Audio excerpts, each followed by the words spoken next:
एक बार फिर इस कार्यक्रम में आप लोगों का हार्दिक स्वागत अभिनंदन है दोस्तों।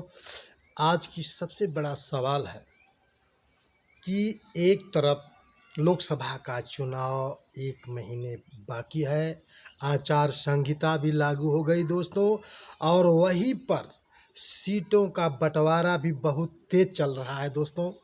और वहीं पर सपा से बसपा, बसपा से सपा और कोई बीजेपी, तमाम तरह का नेता, मंत्री, सांसद लोग अपना स्थान बदल के इधर का उधर, उधर का इधर हो रहे हैं दोस्तों। बहुत ही घमासान इस समय लोकसभा चुनाव में देखने को मिल रहा है दोस्तों। आप विचार करिएगा, कोई अपनी पार्टी छोड़ के दूसरे पार्टी में, जैसे देख लीजिए स्वामी प्रसाद मौर्य पहले बीएसपी में थे, उनके इतना बड़ा जनाधार था कि बहन जी ने उनका पूरा जो है विश्वास, यानी पूरा कार्यभार, पूरा विश्वास स्वामी प्रसाद मौर्य जी को विश्वास पर छोड़ दिया था दोस्तों।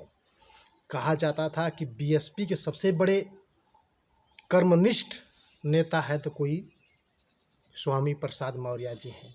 वो छोड़ के चले गए, पता नहीं किस नाराजगी में चले गए सपा में। ठीक है, सपा में जाए, फिर बसपा में आए, सपा बसपा चलता रहे, लेकिन बीजेपी में न जाए, जिससे संविधान को खतरा है, जिससे इस देश को खतरा है, जिससे लोकतंत्र को खतरा बताया जा रहा है।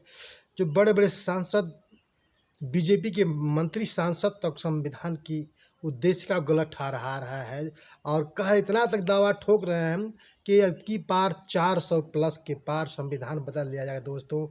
वहीं पर लोग अपने सीट के बंटवारा में परेशान हैं, और सबसे महत्वपूर्ण ये है दोस्तों कि बहन जी बीएसपी में से न जाने कितने लोग अंबेडकर जी का मुखौटा, अंबेडकरवादी बन के आते हैं और मनवादी बन के चले जाते हैं दोस्तों।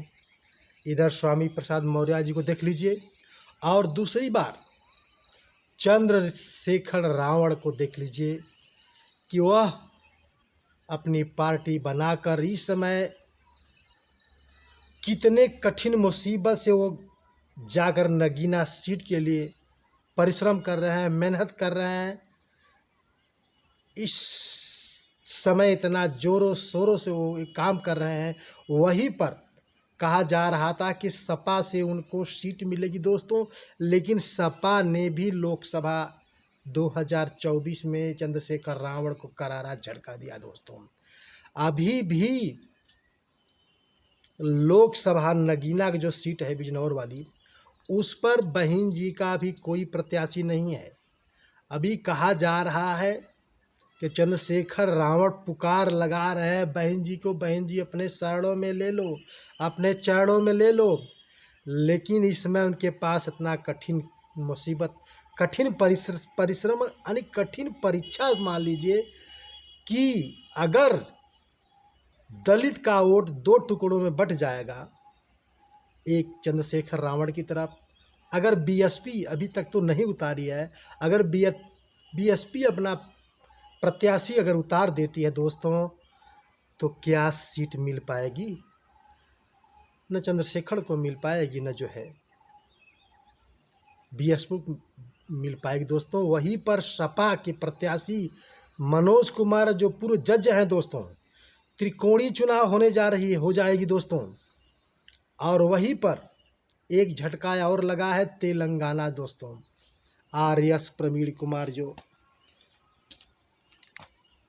सबसे बड़े प्रदेश अध्यक्ष थे, लेकिन दोस्तों उन्होंने एक ऐसे पार्टी से अपना गठबंधन किया, केआर से गठबंधन कर लिया।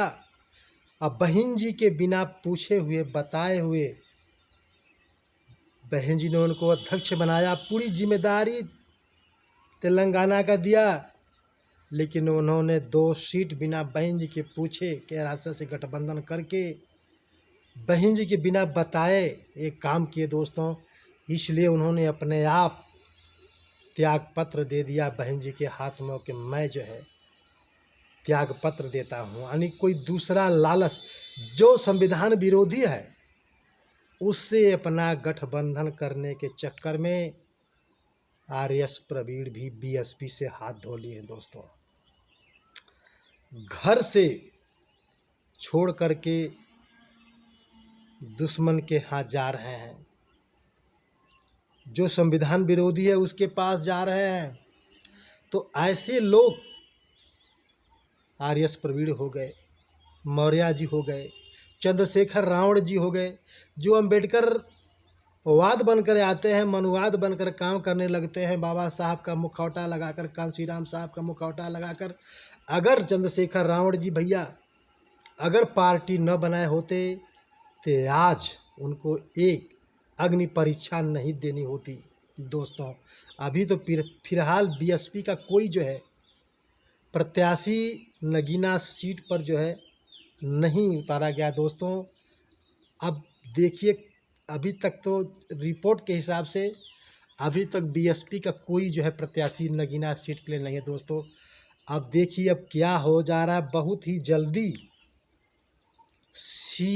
सीटों की सूची निकल रही है और इधर से उधर मतलब पूरे देश में एकदम ओ मचा हुआ है।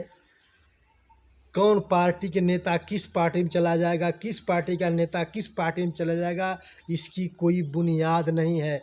इसमें सबसे बड़ा विश्वासघात हमारे देश के जनता के लिए किया जा रहा है। हमारे देश के जो लोग हैं, जो विश्वास करके अपने को नेता बनाते हैं कि मेरा नेता मेरे लिए काम करेगा, लेकिन ऐसे नेता लोग अपने लालच के चक्कर में, अपने मंत्री बनने के चक्कर में इधर से उधर चले जा रहे हैं दोस्तों। क्या कहा जाए, कब कहाँ चले जाएंगे इनकी कोई बुनियाद नहीं है।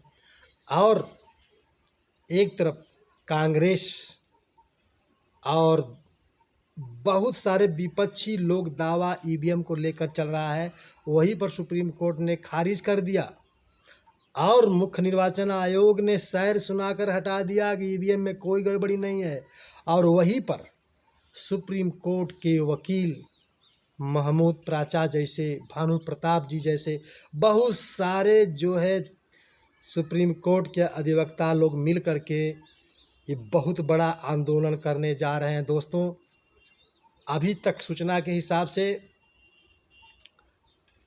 ईवीएम के खिलाफ 18 मार्च से सुनवाई रखी जा रही है, लेकिन केस खारिज कर दी गई दोस्तों। अब क्या होता है, तब तक के लिए आप इस कार्यक्रम में अपने दोस्तों मित्रों को जरूर शेयर करिए, समझिए, विचार करिए कि इस समय जो राजनीति कितना खतरनाक हो जा रही, जो नेता लोग इधर से उधर क्या कर रहे हैं समझ में नहीं आ रहा। पब्लिक को भी गुमराह कर दे रहे हैं दोस्तों।